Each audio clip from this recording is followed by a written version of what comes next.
This is WGRG 100.5 FM, where we meet the absolute minimum FCC broadcasting standards.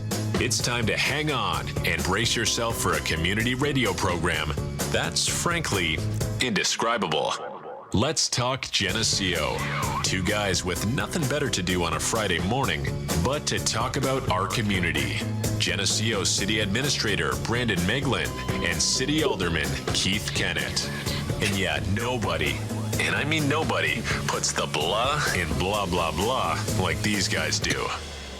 And right now we're starting off with, please everything be working. Please everything be working. And I think it is. Good morning and welcome to this week's edition of Let's Talk Geneseo. I'm your host, Keith Kennett, along with co-host and partner in crime, Brandon Meglin. Good morning, Brandon. Good morning. How are you? I'm doing just great, thank you. A little chilly this morning. It is a little chilly this morning. Oh, and I'm making some adjustments. Still making some adjustments and stuff. But yes, definitely. I left the house kind of just in the T-shirt and what have you. Went back in the house. Grabbed the hoodie and stuff. So yeah. That's pretty good. No, we all made it. We all did. But I will turn it to you because I've had a couple beeps on my phone. And just to make sure that somebody isn't trying to tell me something that technically isn't working right. So it's all yours, Brandon. Hopefully they're not saying the stream is down and we have no idea what you guys are doing in there. This is a potential work in progress. Yes. I did check the stream before we went on and it was working though. Yeah, everything's looking good. So yeah. So we're going to proceed that everything is fine. Roll it out. Just to all of our listeners, you can tell the slightest technological glitch, we're just scrambling to try to figure out what's going on and if the show will actually go on. Yes. Exactly. But no, it's all good. It's all good. Yep. Well, that's the voice of Mark Gravicheski, Quad City Investment Group, our regular... Oh, here we go.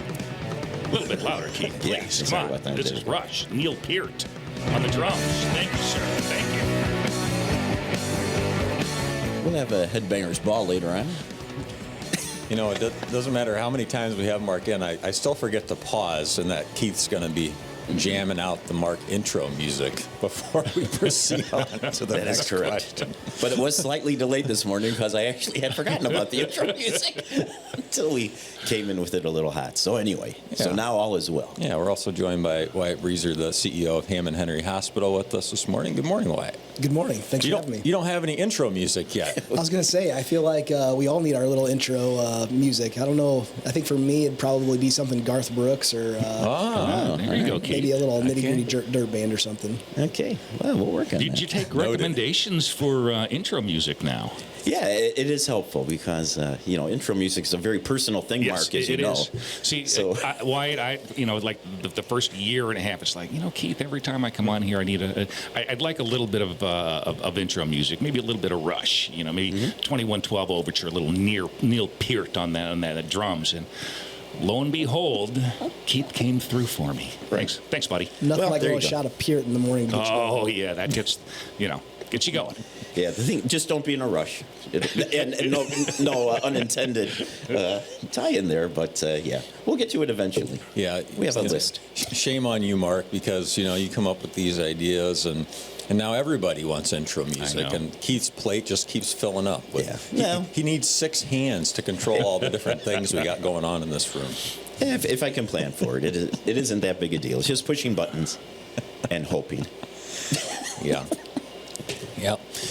All right. Well, let's get into it this morning. Mark, we'll get your update. There's been a lot of comparison out there with this current revolution in artificial intelligence. You talk a lot about artificial intelligence and its effect on markets with us. But there's been a comparison from the late 1990s and the early 2000s to what's going on today. What do you think is similar or different? I get that question a lot, and I remember going, thinking back to where I was in the late 1990s, early 2000s, and I was still a trader down in the trading pits of in one of the Chicago financial exchanges. Look, this AI revolution,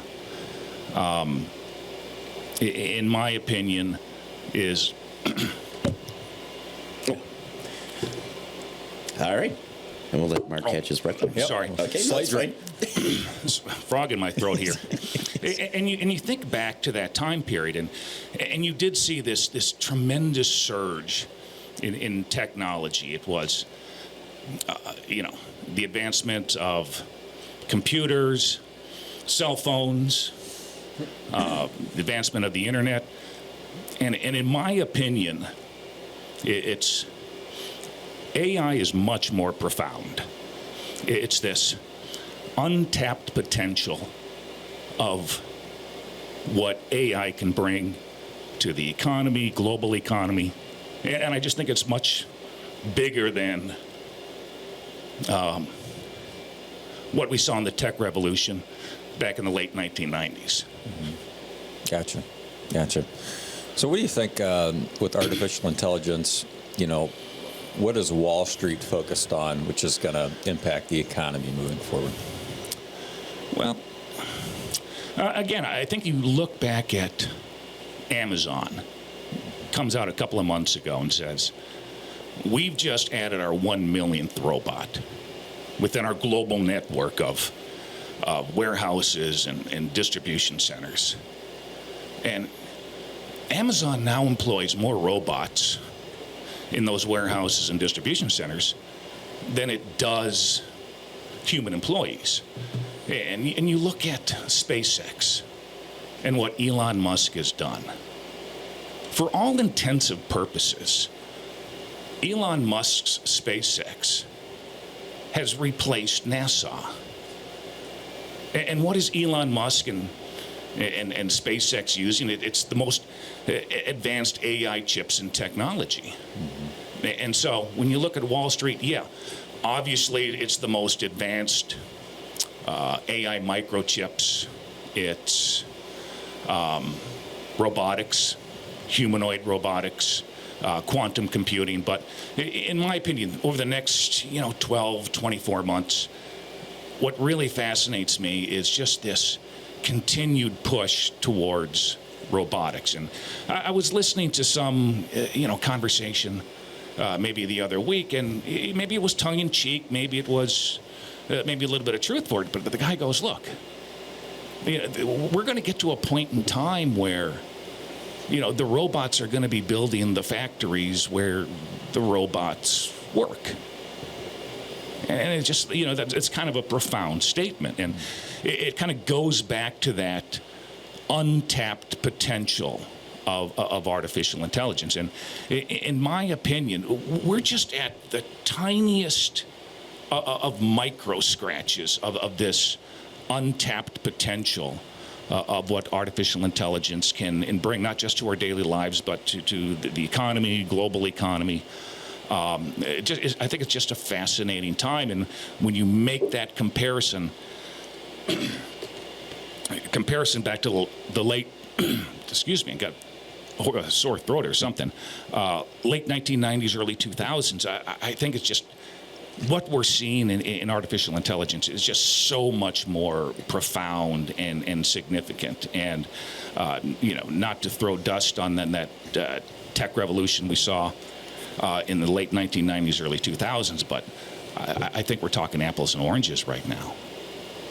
And kind of concurrent with it is, a lot of the focus and stuff is on AI, but quantum computing, which is kind of tied in with it, but its own separate thing, which absolutely, which in and of itself is a significant advancement in IT type technology.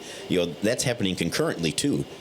At the same time. And if you look at a lot of those businesses and what have you, they've had a lot of investment as well. Yeah, and kind of the reason Wall Street is just so kind of tuned into this AI is obviously you look at the stock market where, what's been driving the U.S. stock market over the last 3 to 4 years. It's this AI boom, it's these AI technology stocks, whether it's NVIDIA, Tesla, Microsoft, Amazon, Google Alphabet, and those are essentially right now the de facto leaders of this AI technology play, and it's really been driving the majority of the gains in the U.S. stock market. And Keith, to your point, quantum computing, you look at those stocks, they've kind of been on a spot, volatile, but yeah, they've certainly popped over the last 12 months or so. Yeah, some have, some haven't. Yeah, but. yeah. But it's just a fascinating time, and I kind of remember going back to when I was down in the trading pits in the late 1990s, 2000s. It's just from an investing side, I also get a similar question: what's similar, what's different? I think back in the late 1990s, 2000s, we saw a similar, surge and spike in technology stocks. And I think what's different now, though, Keith, is there's a lot more discipline within the investor community, within Wall Street. You think back the late 1990s, 2000s, literally any company with .com in its name would go through the roof. It didn't need to have earnings. It didn't need to have revenues. It didn't need to have a solid balance sheet. Just look at Netscape. Kind of going back a story, I was, Netscape actually traded in the pit that I stood in for years and years and years. And every quarter, during earnings season, Netscape comes out with zero revenues, zero profits, and its stock would go through the roof. But today, I mean, you still get Wall Street, you still get the retail, individual investors kind of investing in these high flyers. But what I think is different, I think investors are looking for accountability. They're looking for those revenues. They're looking for earnings. They're looking for companies with solid balance sheets, and those tend to be those best of breeds that we've always kind of been hearing about over the last, 24, 36 months, which happens to be the NVIDIA, the Microsoft, the Apples, these best of breed companies that have solid products, solid revenues, a tremendous balance sheet. And so I think there's a lot more discipline. I think that's where the bulk of the investor money is going to. Sure, there's going to be investor money that goes towards those high flyers, but I think I remember, when I talk to people about this, what's another difference is you go back to the late 1990s, early 2000s. If you were an investor, you'd have, let's say you had $20,000 to invest, $10,000 would go into these best of breed companies, and an equal amount, $10,000, would go into these high flying companies that its only relevance is because it had .com in its name. And I think now it's, maybe 90-95% of investor money is going into those best of breed stocks, and maybe a little bit 5% is going into these high flyers. So some similarities, some differences, but again, it's just a fascinating time. Whether you're actively investing in the market or more passively, and everybody who has a 401k or 403b or even a pension is to some extent invested in the market. So exciting time. I'm fascinated by it. All right. Thank you for that update, Mark. Yeah.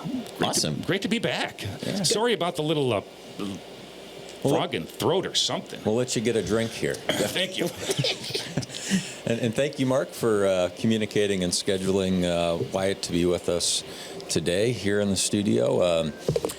And we were talking before the program, I just knew that Wyatt was going to be the CEO of the hospital when 2 years ago we invited him on the show, and he arrived before me here at the Geneseo High School, but school was canceled that day. There was 14 inches of snow on the ground, and the school lots hadn't been plowed yet, but somehow we all figured a way to get here and to do a broadcast. That's right. We made it work. I think that was probably one of our first shows too, or one of our first 5 or 6 shows when we first started. That's dedication, because I was thinking, we're just going to pull the plug on this one, but no, we made it through the blizzard. Kudos to you guys. I did not know that it was one of the first broadcast that you guys had. I thought you guys were seasoned professionals. You guys did great. So I think it was pretty early on. That was the first season. Yeah. So And we've maintained that low quality on Brandon and I's part through every episode. So yeah, we're proud of that. no, I'm happy to come on anytime. I had a great time last time, even in the snow. yeah. Yep. So we had you on last time in a different role at the hospital, but now you've taken the helm as the CEO. But why don't you tell us a little bit more about before we get into the hospital, about yourself? Where'd you grow up? What kind of things do you do outside of your role at HHH? Sure. So I grew up started out in Mineral, Illinois, just a little bit east of here, and my mother remarried and we moved to Atkinson and grew up there. The majority of my life was in Atkinson, Illinois, and was in the school district here in Geneseo and graduated in 2005. Forever fan of the Green Machiners, and love this community. My family is primarily here, and I've got a very large family. So my mom's one of 8, my dad's one of 7. I've got a step family that's one of 5. So, very blessed with a great family and support my entire life. The majority of my friends are here as well. When I went to college, I went to Augustana, so graduated there in 2009, and went down to St. Louis, Washington University in St. Louis for my doctorate in physical therapy, and came back to Geneseo as soon as I was done. Everybody asked me while I was down there, it's a class of like 86 people down there, and people are going to Chicago and California and Florida, and they're asking me where I'm going, and I said I'm going to go back to Geneseo, Illinois, and I'm going to be a physical therapist there at our local hospital. And they're like, man, Geneseo, Illinois, what is that? And I said, say what you will, but if something were to ever happen to me and I were to end up on a street corner unconscious with my wallet in one hand and my phone in the other, I'd wake up that next morning well taken care of with somebody watching over me. And this is where I wanted to grow my family. This is where I wanted to work. So this community has taken great care of me. So this is where I knew I wanted to be. So I started out originally while I was going through school. I was a rehab tech, so helping people to get onto equipment and helping people get on and off of ice and keeping things tidy for Julie Thiel, who was the manager of the rehab department. And she helped me and was mentoring to me. And I'd say Greg Janicki, one of the physical therapists up there as well. He also an Augie grad and a WashU grad. And I kind of followed his footsteps, and he's now our manager of the rehab department, and just was fortunate to have good mentors, and went from rehab tech to physical therapist. Then right before COVID hit, I got an opportunity to lead our long-term care unit. And so in 2019, I started as a manager of the long-term care unit, and really grew in that position, really, found out what it meant to work hard and to strategize and to take care of people and work through difficulties. Because in 2019, then we hit COVID. So I got to lead that space during that time. And again, had just amazing support from community and from that hospital to grow. And so shortly after, I was able to fall into a director's role over the ancillary services, and then a VP role over ancillary services in the clinics. And today I'm honored and blessed to sit here as the CEO. As far as family goes, I've got 3 beautiful children, a 5-year-old, a 2-year-old, and a newborn, just a little over a month old. And I've got an amazing wife, Hannah, who is the reason that I'm able to do what I do. So other hobbies and stuff, I love to garden, love to hunt, love to fish, love to be outside and exercise. I've got more hobbies than is probably healthy. But, me and Mark were talking that both of us are kind of movers and shakers. We don't sit still very long or very well. So, yeah. I guess, did I miss anything? Was there anything else you wanted to know? That sounds like a full plate. Yeah. That's a little bit of a high standard you're setting there, Wyatt. We're uncomfortable. What do you? Yeah, my family, I guess I didn't realize this, but when I was growing up, they called me the tornado. I bounce around and I make a mess wherever I go. So, Yeah. And all our listeners just like, what are you going to do this weekend? Well, I'm just going to do nothing, really. No, we'll have a full plate at the Breezer household. So Yeah. It's just tiring listening to why it's doing. That's enough for us. Yeah. That's some good. Well, that's some good energy. That you want that little, Yep. Yeah. energy in your hospital CEO. Yeah. Now, since you kind of did take on that role of CEO. Obviously, an exciting role, but what have some of your priorities been since you've kind of assumed the helm of Hammond Henry? Yeah, at the hospital, every 3 years we have a strategic plan that's put together, and there are three main pillars that it's my job and my goal to lead to. And the first one out of those three goals that I think is potentially the reason that I'm in this position was to bring stability to the hospital. We've had some turnover in that leadership position, and it is my goal to live in this community and to retire from this hospital. So I'm 39 I'll be 39 in November. And I'm planning on working for a long time with kids and young kids that I'll have to go through college and stuff. So as long as you guys will keep me, it's my goal to be here for a long time and bring that stability. And I'll do you'll have my best effort to do so. The second thing was growth. So when you have a lot of changeover in administration, there's some stagnation that can very easily happen. It's hard to keep the wheels moving forward, and healthcare is such a drastically changing space. Between mandates and the growth of services and equipment and staffing is just a constantly changing space. So when you have stagnation, you've got to really make sure that you ramp back up and get back into that growth. So bringing in service lines, we wanted to make sure that what was appropriate to have in a small community hospital, a critical access hospital, that we have here. And so, we brought in orthopedics, and we brought in pain, and we brought in neurology. We added chiropractic to our services because we knew that was a space that people were utilizing, and we wanted that to be a part of that continuum of care right there at the hospital. So there was good continuity across family practice and rehab and et cetera. We brought in just recently the ABIS, the automated breast ultrasound system, so that we can improve our breast programming. We're currently recruiting for a second general surgeon to try to bring in and really develop a breast and a wound program.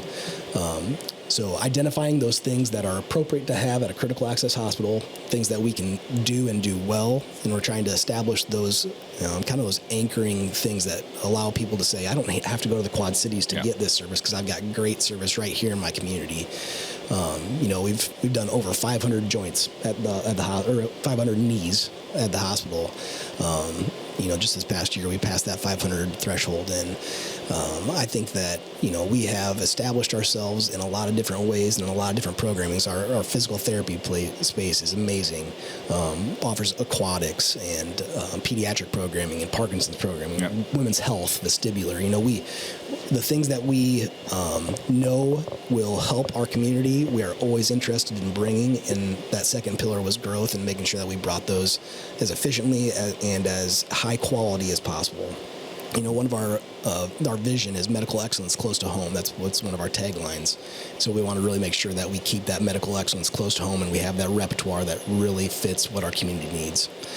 And then, the third thing was culture. We wanted to bring back that kind of boutique culture where we're not the hospital that you walk in and somebody asks where rehab is, and we're saying, pointing down the hallway, yep, go down the hall, and at the last elevator, go up to the second floor, and it'll be right there on your right. We're going to grab you by the hand. We're going to walk down that hall with you. We're going to ask you how your kids are doing. We're going to get on that elevator with you. We're going to ride up, and we're going to walk you into rehab, and we're going to say, this is Laura or this is Shanda, and they're going to take great care of you, and, your therapist, whoever it is going to be amazing, and then you find out, Mark is coming to meet him. Oh, Mark is great. I mean, we know each other's names. It is not a number. You are at a place where you can, kind of call your second home, especially, people that are going to those continued services for rehab and stuff like that.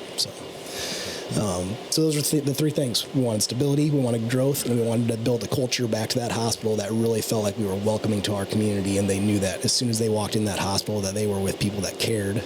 And we're going to take great care of them. I know one of the recent projects, that's kind of been at the hospital is the Epic system. I'm sure a lot of our viewers have maybe heard about it, through Facebook or maybe the hospital's social media posts, and I know that's been a big endeavor of yours and all the staff at the hospital. Maybe tell our viewers a little bit more about what Epic is and how it maybe impacts their experience at the hospital. Yeah, so as of September 21st, we switched from a product, electronic medical record, essentially where we do all of our documentation for our patients and where we are able to draw back that documentation to give it to you when you need your paperwork or we need to transfer it to another space. So that electronic medical record went from Meditech to Epic on September 21st. And what that allowed us to do is Epic is essentially the main player in the industry. So if you look across the United States, you've got, probably between 80 and 90% of organizations, hospital healthcare organizations are on this Epic product. And the reason that it is so important for our patients is because of continuity of care. So when they come into the hospital and we were on Meditech, it was a manual process a lot of times for us to get their information to, say, Iowa City or to Mayo for their specialists. So they're going to go and have oncology up at Iowa City.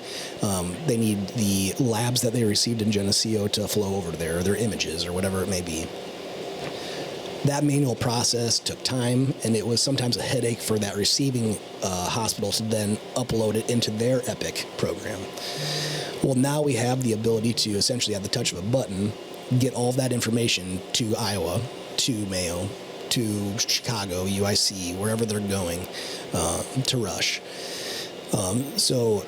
The continuity of care is better. The efficiency of getting those materials to those other spaces is much quicker and much easier. And the hospitals that we are trying to be good partners to are thankful to be able to have those services here at Hammond Henry Hospital and for our community, because they have much less manual processes as those things are flowing in. The other thing that it offers is a little bit better picture, an immediate picture, efficiency of those patients to be able to see what their images or what their labs resulted as. So by getting onto the Epic platform, they can essentially log in and they can see those results once they're resulted. So that's a nice piece for our community as well. And then for our clinicians, you talked about AI a little bit earlier. Epic is a platform that is very forward-thinking and will bring opportunities very quickly to us in things like ambient listening. So essentially, instead of a clinician walking into their patient's room and having to document on a computer or type onto a computer, we essentially flip a switch on. And this is something that's coming. This ambient listening for Hammond Henry is something that we hope to be coming soon. But essentially, they walk in and they start talking with this patient, and this ambient listener is recording that conversation and then helping to fit those different pieces that we're talking about into the right spaces and places of their chart. So now I can spend more time with that patient. I can be more face-to-face. I don't have to be head down into a computer. Better patient care, better ability just to think through, what that patient is saying, because I'm not worried about, I got to do all this documentation after the fact, and it's going to take up time and energy, and, if I forget what that patient said or I misdocumented in a manual process, there's a lot of opportunity for error. So now it's going to be recorded, and I can go back to that conversation and say, oh, yeah, they said that they were having issues with sleep. I need to make sure I get them a sleep lab consult and get them onto into Katie Souter to talk about sleep. So pieces like that will just drastically change healthcare. Just in my little world, that AI function can be just huge. Yeah, so you talked to us about kind of the vision that you guys have set moving forward, your vision and the strategic plan. Any other shorter long-term projects that you guys have on the horizon that the community may be interested in knowing about? Absolutely. Yeah, for personnel, the big things that are coming is we've got Dr. David Cook, who is going to be returning to this area. He's originally from Silvis, and he's going to be joining us in Kelowna, so he'll be a new family practice practitioner out there. We're happy to bring a hometown boy back to service community. And then in a couple of months, probably in December, January timeline, we'll have Dr. Martins coming back, and he is an Erie fella and going to be joining our Geneseo practitioners. So happy to bring those two back. We'll also have Dr. Coley, who will be joining us, a rheumatologist, and he'll be doing a day in Geneseo and a day in Kewaunee. Rheumatology is one of those spaces that's very difficult to get into, and there's long wait times, and we're excited to be able to offer that to, the two larger spaces in our community. As far as building projects, we are going through a OR renovation. So with bringing on orthopedics and looking to bring in a second general surgeon, we knew that we needed to revamp some of our surgical space and wanted to make sure that they had enough rooms to be able to operate really efficiently and get through cases. So we're going to be adding a fourth OR, and we will be having a new endo suite and a new kind of brightened up space. But the big piece that kind of goes into that is the sterilization processing. And so we will essentially have 2 sterilizers now, so that if one goes down, we don't have to be stopping or delaying surgeries, and that space will be able to keep up with what our surgeons are doing. Some other things we're doing is we're going to be looking at building out that Kelowna space with bringing in 2 family practice practitioners. It's going to be tight there for a little while, so we want to make sure that the walk-in functions aren't affected, and so we're going to look at trying to optimize that space. Kind of the thought behind this is we've got Kelowna, Geneseo, and Kewaunee are kind of those 3 main populous hubs for our care, and we're going to try to make sure that we really optimize those spaces and get as many services as we possibly can. We're thankful to have Annawan also as just our walk-in space. The plan is to keep that there as well, but we're going to really try to bring resources to that east, west, and central space in Henry County. Okay.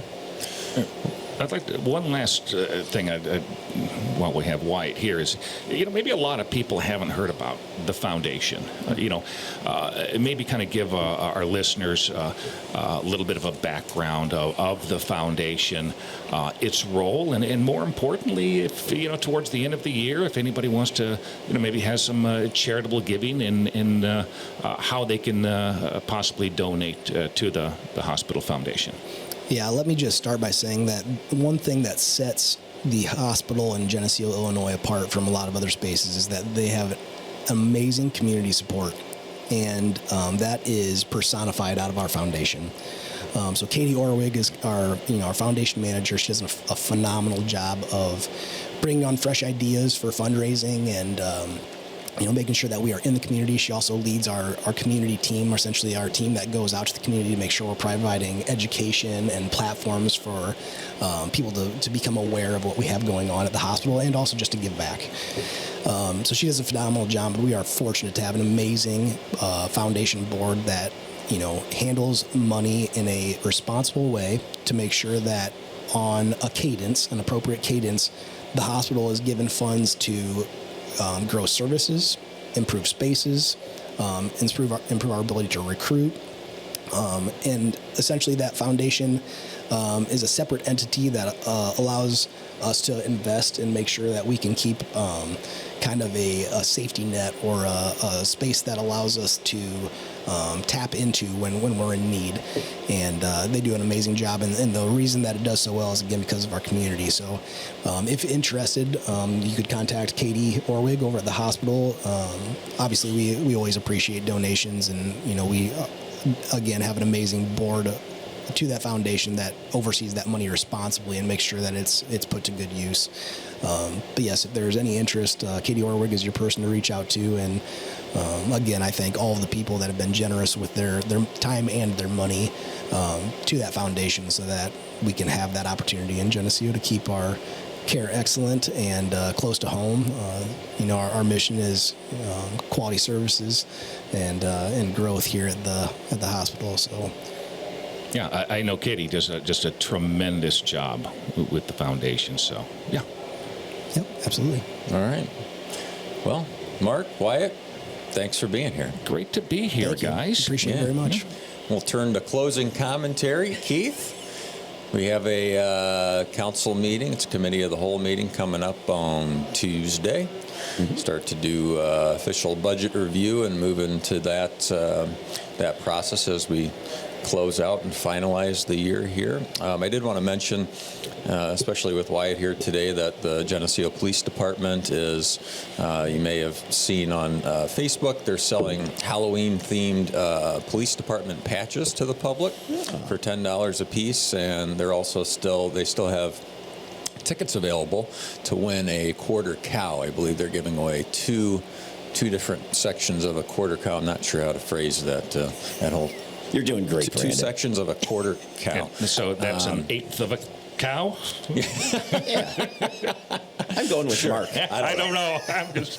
This is an industry I'm not familiar with, but that money is going as every year in October to Women's Health Services at Hammond Henry Hospital. So get out there and buy those tickets. Hopefully they'll be, and they also have the annual DEA drug take-back day at the police department tomorrow. So I believe they'll be selling the tickets and the patches in the City Hall lobby. And maybe there'll be somebody walking around at Scarecrow Row tomorrow, too. I don't know. Ah, that is tomorrow, isn't it? Yeah. Mm-hmm. Yes. Yeah, there's a lot of Halloween fall-themed events that are going on this weekend. Zach and Jess at the Chamber have done a great job of summarizing all those on the Chamber of Commerce Facebook page. Check that out. A lot of different things going on. Of course, the big one in Geneseo is Scarecrow Row. That's from 10 to 4 tomorrow, where people will have made their own scarecrows. We'll set them up and hand out candy. And there's a lot of other trick-or-treating type events going on around town tomorrow, too. So they're also having the first ever dog costume contest. That is correct. I think Zach calls it the Halloween costume something or another. Yeah. And where's that going to be located at? That'll be at the City Park, I believe, at 11 a.m. All right. as part of the Scarecrow Roll event. Yeah.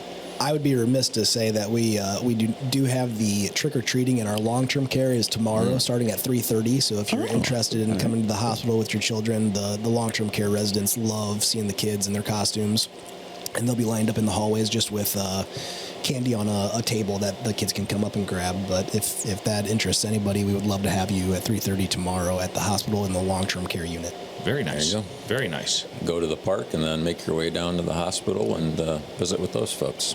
Awesome. Anything else, Mr. Kennett?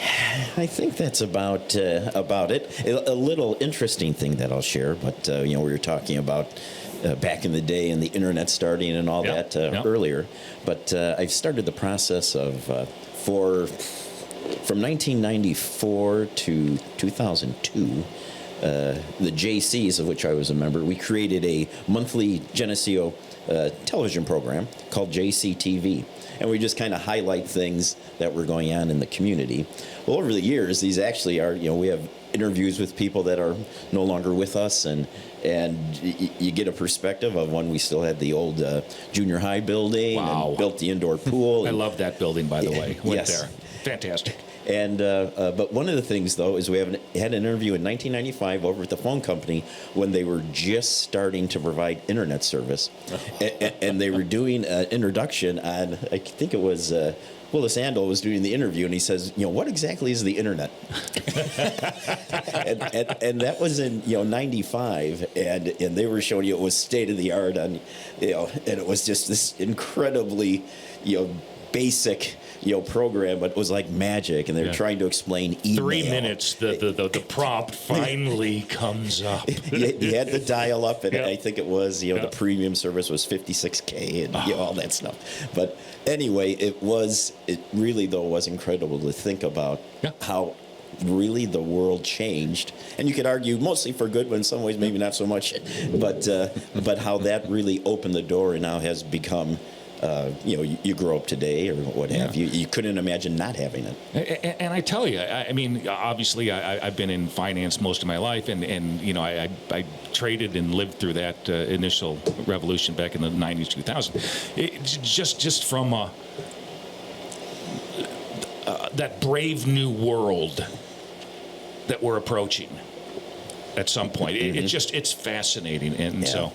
and it just seems to be faster and faster as these innovations Yep, and stuff come absolutely. along. Wonderful. One other little tidbit. I was going through unrelated, not that it was a nostalgia moment in the Kennett household, but I found something back, I think, from when I graduated high school in '79, about a reference to, or it might have been a few years after that, but anyway, a reference to Microsoft stock, and it was like $3 or something. It was some incredibly small amount. Yeah. Of course, that you didn't have any money to invest in anything anyway. Yeah. But boy, you start thinking, well, that would have been a good one to, Yeah. if you had the means to pile up on that one. But Yeah. anyway, Yeah. nonetheless. So that's all I have, Brandon. Yeah, Wyatt and I can't relate to the start of the internet. We were learning to read at that juncture in life, so Well, sorry. like I tell the grandkids, we used to huddle around the Victrola, and Dude, well, who out there remembers the Commodore 64? yeah, had one. Yeah, right here, buddy. Nope. Right, me and you, man. Me and you. Living the dream. These old guys, I don't know. Exactly. Back in the day, no, I'd ride the horse over to the neighbor's house. For all and of our listeners fire who up the- know or used or possessed the Commodore 64, yeah, a little bit of solidarity here, please, with myself and Keith. Thank Right. you. That's all we're asking for. Yeah, we had we're the- simple people. We had the Tandy computer. Yep. Oh, yeah. Right. Yeah. Remember, you got the first 286 processor, and you thought you had something. You were the man. You were the man. It could not be more powerful than this. Yeah. Load up the floppy. Yeah. Okay. Well, enough of that trip. We'll back talk. in- We'll have lunch, Keith. You and I. We'll have lunch. Mark and I are Somebody going to spend pull the the day plug together. on this program. Yeah. The other thing, but unrelated to tonight, final regular season game for the Green Machine. Get to do the fun trip down to Quincy, so it's a long day and evening for everyone. But wish the Green Machine all the best, and we'll have it on TV 50 as well. It's actually even to Quincy, Geneseo travels pretty well. We usually have a pretty good turnout, but that tends to be one where I think there's a lot of people going, it's kind of nice to be home. Yeah. And cheer the team on from here. But yes, should be a good one. Should be a good one down in Quincy. Yep. Good luck to the team. Right. Okay, and with that, we're going to pull the plug on this one. We appreciate you tuning in and listening. This has been Let's Talk Geneseo, and you're listening to WGRG 100.5 FM in Geneseo. Have a great weekend.